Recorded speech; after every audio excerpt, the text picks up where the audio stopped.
আজকে এই পানির মধ্যে বিষ মিশাইয়া নামাজি ব্যক্তিকে মেরে ফেলাবো, কোনো নামাজি ব্যক্তিকে নামাজ পড়তে দেবো না।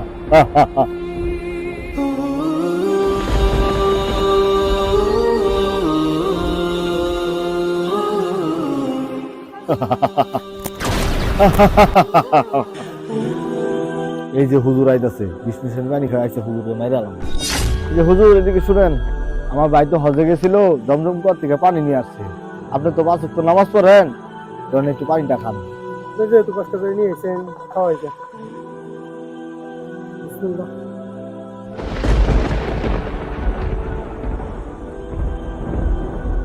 আলহামদুলিল্লাহ। কি ব্যাপার, এই বিষ মিশানো পানি খাওয়ার কিছু হলো না? কে বিষের টেম্পার শেষ হয়ে গেছে নাকি? আমি তো খাই দিই তো।